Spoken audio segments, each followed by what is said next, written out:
Coucou, je vais vous présenter ces 3 livres de Gisèle Halimi. Je vais vous parler du livre Le lait de l'oranger. Je vais également vous parler du livre Djamila Boupacha qui revient sur une affaire célèbre de Gisèle Halimi. Enfin, je vais vous parler du livre La cause des femmes qui revient sur le combat féministe de la célèbre avocate, notamment dans sa lutte pour le droit à l'avortement. Le lait de l'oranger a été publié en 1988. C'est un hommage au père de Gisèle Halimi. Dans ce livre, elle retrace son enfance en Tunisie et elle nous explique comment elle a grandi au contact des hommes, car au début, elle ne voyait pas de différence entre elle et ses amis et elle allait nager sans penser au fait qu'elle était une femme et qu'elle était différente, qu'elle allait être traitée différemment, que ce soit dans les études ou dans la vie de tous les jours. Dans ce livre, elle parle aussi de ses parents et de son combat en tant qu'avocate, de ce qui l'a poussée à devenir avocate, des embûches qu'elle a rencontrées sur son passage et elle revient sur plusieurs grandes affaires de sa carrière. Elle évoque par exemple son action en Algérie pendant la guerre, elle évoque également le droit des femmes, son propre couple et son rapport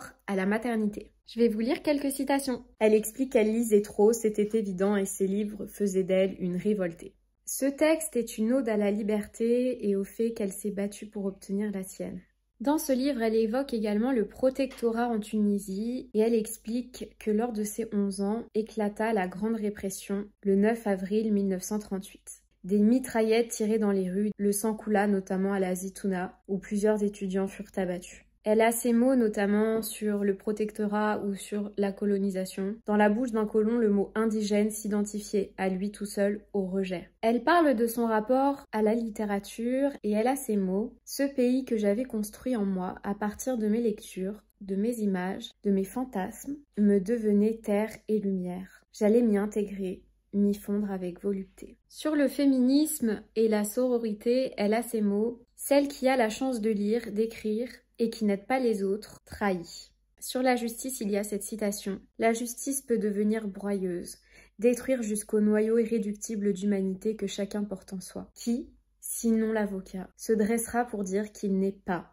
d'indéfendable. Car quel que soit le délit ou le crime commis, toute personne a le droit d'être défendue. » J'aime beaucoup cette citation.